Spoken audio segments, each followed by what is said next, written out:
40 வருஷம் ஆண்டவருக்காக ஊழியம் செய்வதற்காக ஆண்டவராகிய தேவன் அவனை தெரிந்து கொள்வதற்காக வருகிறார்.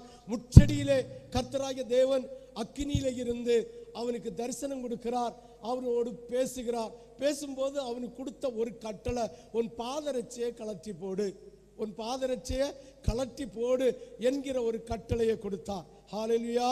மோசே அக்கினியின் மத்தியில இருந்து தரிசனம் தந்த இயேசுவோடு பேசுகிறான். வார்த்தையை கேட்கிறான். மாறி மாறி சம்பாஷணை பண்ணி ஆண்டவராகிய தேவன் மோசையோடு ஊழியத்துக்கு அனுப்புகிறார்.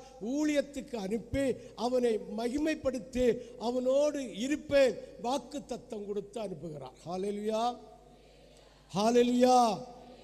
எந்த வாக்கு தத்தம் கொடுத்தாலும், எந்த தரிசனத்தை பெற்றாலும், எந்த தீர்க்க தரிசன வரத்தை பெற்றாலும், இயேசுவை முகமுகமாய் தரிசித்தாலோ, இல்ல ஷேடை தரிசித்தாலோ, இல்ல ஆண்டவரோடு நேரே பேசினாலோ, கர்த்தர் நியாயத்தை விரும்புகிற தேவன்.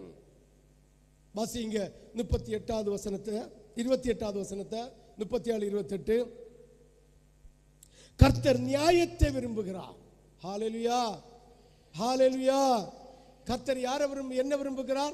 நியாயத்தை விரும்புகிறார். ஆமென் சொல்லலாமே. இது மோசையா இருந்தாலும் சரிதான், மோசே அப்பாவா இருந்தாலும் சரிதான், மோசைய பிள்ளைகளா இருந்தாலும் சரிதான், மனைவியா இருந்தாலும் சரிதான், கர்த்தர் நியாயத்தை விரும்புகிற தேவன்.